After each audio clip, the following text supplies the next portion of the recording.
سعودی محکمہ شہری ہوابازی نے مسافروں کو بورڈنگ پاس جاری کرنے کا عمل توکلنا ایپ کی رپورٹ سے مشروط کر دیا ہے۔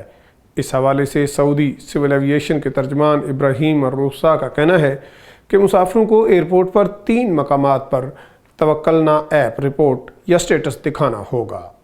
فضائی مسافروں کے لیے توکلنا کے ذریعے بورڈنگ پاس جاری کرانے کے طریقہ کار کی وضاحت کرتے ہوئے انہوں نے کہا کہ کسی بھی فضائی مسافر کے لیے لازمی ہے کہ وہ ایئرپورٹ پر توکلنا ایپ کا کرنٹ سٹیٹس دکھائے۔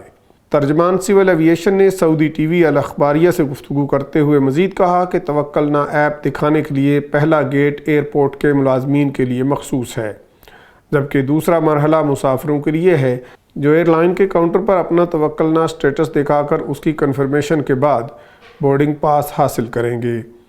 تیسرے مرحلے میں جہاز پر سوار ہوتے وقت بھی توکلنا سٹیٹس دکھانا لازمی ہوگا۔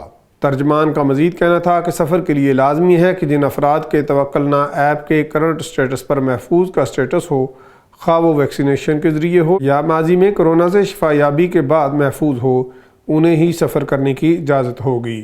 ترجمان کے مطابق توکلنا ایپ کے اوپر جن کا سٹیٹس محفوظ نہیں ہوگا انہیں سفر کی اجازت نہیں دی جائے گی۔ اس خبر اور دیگر خبروں کی تفصیل جاننے کے لیے وزٹ کیجیے اردو نیوز کی ویب سائٹ urdunews.com۔